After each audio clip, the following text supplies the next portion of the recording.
Zulaikha jatuh cinta pada seorang pria yang ternyata adalah anak angkat ayahnya sendiri. Ia mencintainya dengan tulus, tanpa pernah menyangka bahwa perasaan itu akan berakhir begitu menyakitkan. Suatu hari hidupnya berubah drastis. Ayahnya dan pria yang ia cintai justru mengusirnya dari rumah. Dengan hati hancur, Zulaikha berlutut di hadapan pria itu, memohon agar hubungan mereka tidak berakhir. Namun pria itu tetap dingin.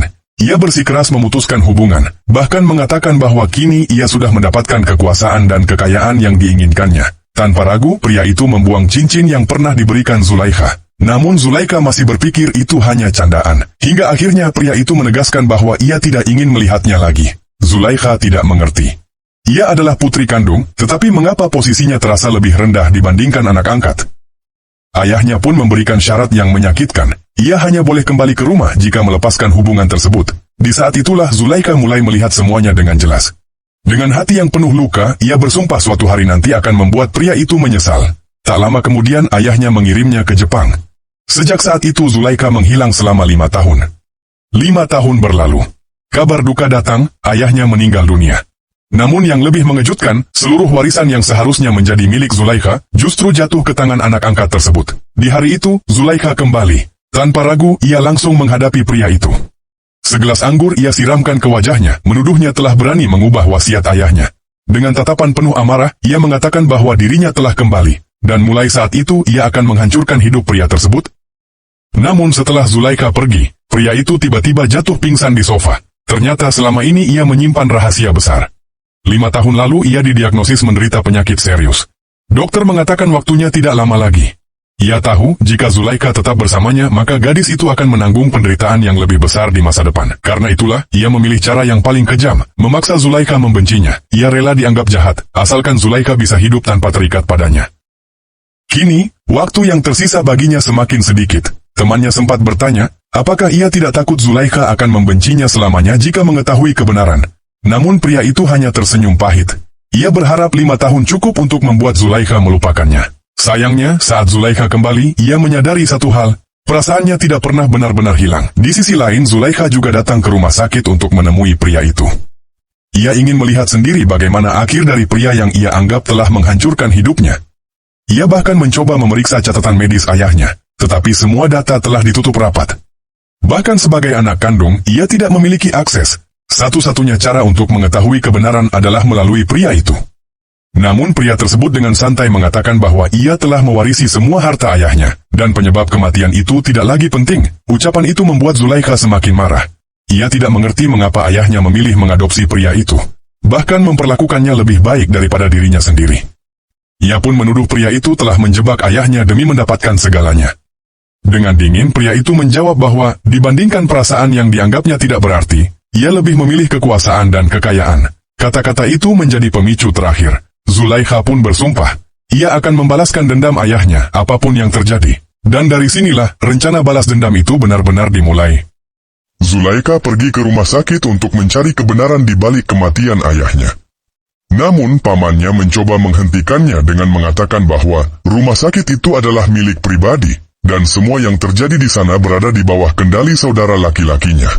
Mendengar hal itu, Zulaikha meminta bantuan pamannya untuk membalas perbuatan saudara laki-lakinya. Pamannya terlihat ragu dan mengatakan bahwa mereka tidak akan mampu melawan kekuasaan saudara tersebut. Meski begitu, ia tetap berpura-pura mendukung setiap keputusan Zulaikha. Namun, begitu Zulaikha pergi, paman dan sepupunya justru tertawa puas.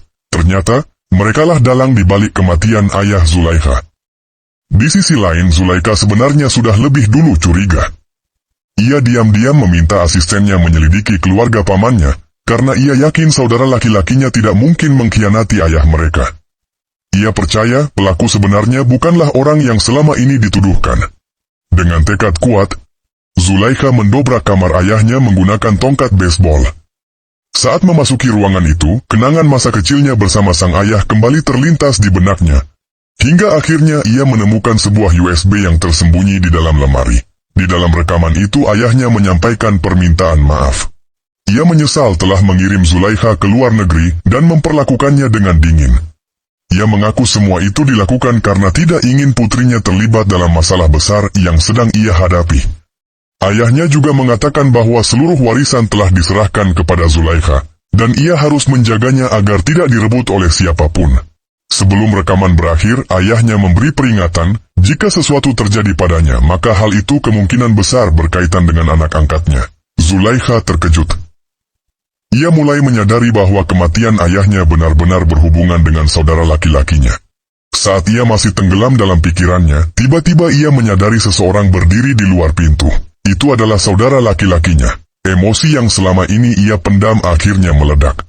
Zulaikha menghampiri dan memecahkan botol kaca di dekatnya dengan tongkat baseball, meluapkan semua amarahnya. Ia menuntut penjelasan mengapa pria itu telah membohonginya.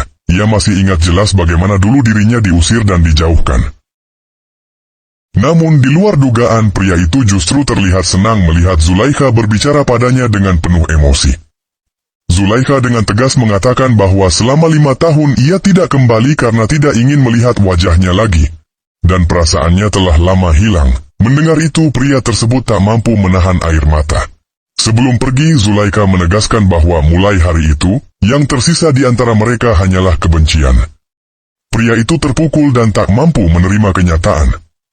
Ia berlutut seorang diri, menangis tanpa henti, hingga seorang temannya datang dan menanyakan apa yang terjadi.